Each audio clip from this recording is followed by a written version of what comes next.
Hi guys, நான் தான் உங்க டேக் ப்ரோ. இனி நம்ம எதை பற்றி பார்க்கணும்னா OnePlus நாட்லேருந்து ரீசெண்டாக லான்ச் பண்ண 2T 5G ஓட மாடலை பற்றி தான் நான் உங்களுக்கு இன்னைக்கு சொல்ல போகிறேன். ஸோ இந்த மொபைல் வந்து ஒரு 29,000 35,000 வரைக்கும் இந்த ரெண்டு வேரியண்ட்டாக பிடிச்சிருக்காங்க. ஸோ உண்மையிலே இந்த ரேட்டுக்கு ஏதாவது ஒர்த்தா இல்லைன்ட்டு என்னோட ஒப்பீனியன் நான் உங்களுக்கு ஷேர் பண்ண போகிறேன். இந்த வீடியோ நீங்கள் கடைசி வரைக்கும் பாருங்கள். அப்போ தான் நீங்கள் இதை வாங்க போகிறீங்கனாலும் ஒரு முன்னெச்சரிக்கையாக தெரிஞ்சுப்பீங்க. ஓகேங்களா? ஸோ இது வரைக்கும் நம்ம சேனலுக்கு சப்ஸ்கிரைப் பண்ணலாம், மறக்காமல் சப்ஸ்கிரைப் பண்ணுங்கள். அந்த பெல் ஐக்கன் கிளிக் பண்ணி அதில் ஆல் நோட்டிஃபிகேஷன் அதெல்லாம் கிளிக் பண்ண மாதிரி தான் நான் போகிற வீடியோஸ் உங்களை தேடி வந்துட்டு இருக்கோம். ஸோ இதெல்லாம் நீங்கள் பண்ணிடுங்க, நான் நம்புகிறேன். ஸோ வாங்க வீடியோ.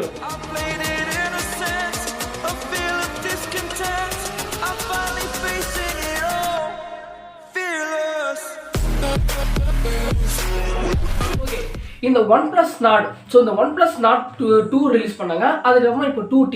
ஸோ இந்த 2T 5Gல என்ன அவங்க புது ஸ்பெசிஃபிகேஷன்ஸ் கொடுத்துருக்காங்கன்னா, ஃபர்ஸ்ட் இதோட டிஸ்பிளே நம்ம பார்த்துக்கலாம். இதோட டிஸ்பிளே பார்த்தீங்கன்னா 6.4 இன்ச் கொண்ட ஒரு சின்ன டிஸ்பிளே. ஆனால் இது ஒரு AMOLED டிஸ்பிளேன்னு கொடுத்துருக்காங்க. எதுக்கு இவங்க சின்னதாக டிஸ்பிளே கொடுத்தாங்க எனக்கு இன்னி வரைக்கும் தெரியல. ஓகே, ஏதோ புதுசாக முன்னேற்றம் பண்ணிட்டு ரொம்ப பண்ணுறீங்க. ஸோ ஓகே, அதெல்லாம் இந்த தலையில். தென் அடுத்ததாக இதில் 90Hz ரெஃப்ரெஷ்னு கொடுத்துருங்க. அது மட்டும் இல்லாமல் இதோட வந்து ஆம்பியன்ட் டிஸ்பிளேவும் மென்ஷன் பண்ணிடலாமல் இதில் Gorilla Glass 5 ப்ரொடெக்ஷனும் கொடுத்துருக்காங்க. தென் அடுத்ததாக இதோட கேமராஸ் பார்த்தீங்கன்னா பின்பக்கத்தில் 3 கேமரா கொடுத்துருக்காங்க. அதாவது 50 மெகா பிக்சலுக்கான ஒரு மெயின் கேமரா. இது சோனியோட IMX766. இதே தான் அந்த ஓப்போவில் கொடுத்தா அதே இதுதான் ரெனோவில் கொடுத்துரும். ஓகேங்களா? ஸோ ரெண்டுமே ஒரே கம்பெனியில். ஸோ அதனால் இவங்க பிரிச்சுக்கிட்டாங்க. ஓகேங்களா? தென் ரெண்டாவது பார்த்தீங்கன்னா 8 மெகா பிக்சல் கொண்ட ஒரு அல்ட்ரா வைட் கொடுத்துருக்காங்க. ஸோ லாஸ்ட்டாக 2 மெகா பிக்சலுக்கான ஒரு மேக்ரோ ஷாட்னு கொடுத்துருக்காங்க. ஓகே, பின்பக்கத்தில் ஓகே கேமரா பார்க்கும்போது ஓரளவுக்கு பரவாயில்ல. ஸோ ஃப்ரண்ட் பார்த்தீங்கன்னா 32 மெகா பிக்சல். இதுவும் சோனியோட IMX-ஓட 716. ஸோ இந்த சென்சார் பார்த்தீங்கன்னா இருக்கிறதுலே எனக்கு வந்து இந்த ரேட்டுக்கு நான் ஒர்த்தா இல்லையான்னு கேட்டிங்கன்னா ஓரளவுக்கு பரவாயில்ல சொல்லுவேன்.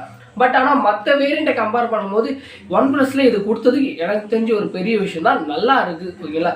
தென் அடுத்ததான் இதோட பர்ஃபார்மன்ஸை இப்போ பார்த்தலாம். இதோட ப்ராசஸர் பார்த்தீங்கன்னா MediaTek Dimensity 1300 தான் இதில் இவங்க ஃபிட் பண்ணியிருக்காங்க.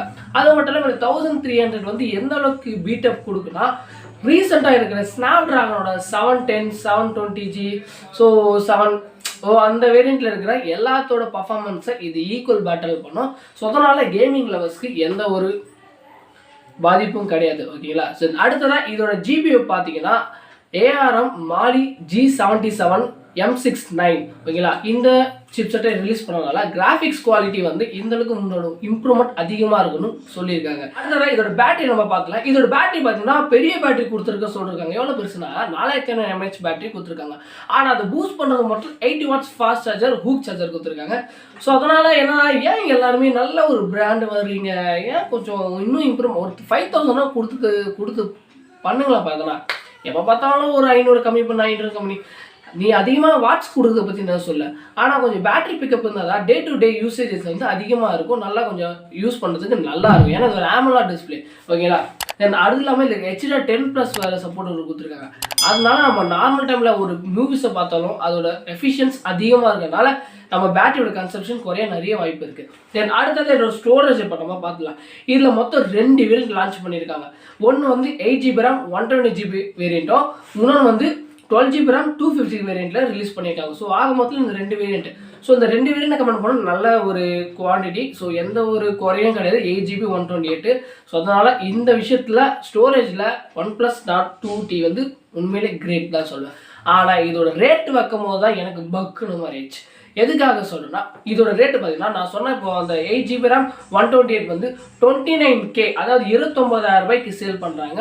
தென் அடுத்ததான் 12GB RAM அண்ட் 256 வந்து 35,000 சேல் பண்ணுறாங்க. ஓகே, இதெல்லாம் கம்பேர் பண்ணும்போது பார்த்தா இது கொஞ்சம் ஸ்டோரேஜை கம்பேர் பண்ணும்போது ஆக்சுவலாக நீங்கள் ஹை எஃபிஷியன்ஸ் போத்தவில்ல ஒரு 8GB RAM 128GB நீங்கள் 29,000, அதாவது 30,000 ஃபிக்ஸ் பண்ணிக்கலாம். ஸோ ஒரு 30,000 இது ஒர்த்தபிளாக கேட்டிங்கன்னா நல்ல டிஸ்பிளே. ஆனால் இது ஒரு சின்ன டிஸ்பிளே கொடுத்துருக்காங்க. தென் அடுத்ததாக பார்த்தீங்கன்னா இது ஒரு பேட்டரி கொஞ்சம் அடி வாங்கின மாதிரி தான் இருக்குது. இன்னும் கொஞ்சம் கொடுத்துருக்கலாம். அண்ட் சிப்செட் வந்து OnePlus ஸ்னாப்ட்ராகன்லாம் போகலாம். ஆனால் இவங்க ஏன் MediaTekல இருக்காங்க, அதுக்குன்னு MediaTek Dimensity நான் குறை சொல்லலை. பட் இருந்தாலும் என்னதான் அவங்க எஃபிஷியன்ஸ் அதிகமாக கொடுத்துருந்தாலும் ஒரு ஸ்னாப்ட்ராகனை பீட் பண்ணுற அளவுக்கு அந்த சிப்செட் எதுவும் கிடையாது தான் ஆண்ட்ராய்டில் பொறுத்த வரைக்கும்.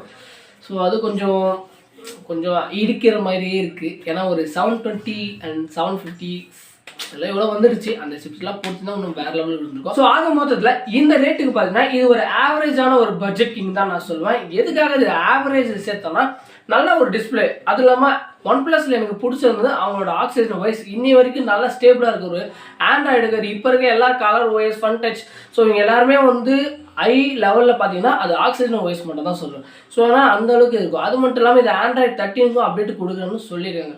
ஸோ ஆக மொத்தத்தில் OnePlus Nord C2 விட இந்த Nord 2T வந்து ஓரளவுக்கு பரவாயில்ல. ஓகேங்களா, அதை கம்பேர் பண்ணால் அது ரேட்டு கம்மி தான், பட் இருந்தாலும் எக்ஸ்பெக்டேஷன்ஸ் மோர் கில்ஸ் சொல்லுவாங்களோ, ஸோ அந்த மாதிரி தான் அதுவும். ஓகேங்களா, ஸோ ஓகே, இந்த வீடியோ உங்களுக்கு பிடிச்சிருந்தா மறக்காமல் நம்ம சேனலுக்கு சப்ஸ்கிரைப் பண்ணது இல்லாமல் லைக் பண்ணி கமெண்ட் பண்ணுங்கள். உங்களுக்கு நீங்கள் வாங்க போகிறோம்னா மறக்காமல் கமெண்ட் பண்ணுங்கள். ஓகேங்களா, வேறு எந்த ஒரு சந்தேகம் வந்தாலும் நீங்கள் தாராளமாக கமெண்ட் பண்ணலாம், நம்ம ரிப்ளை பண்ண காத்துட்ருக்கேன். ஓகேங்களா, ஸோ லவ் யூ கைஸ், பாய். வேறு ஒரு வீடியோவில் தரமாக வந்து நான் உங்களை சந்திக்கிறேன். ஸோ நன்றி, வணக்கம்.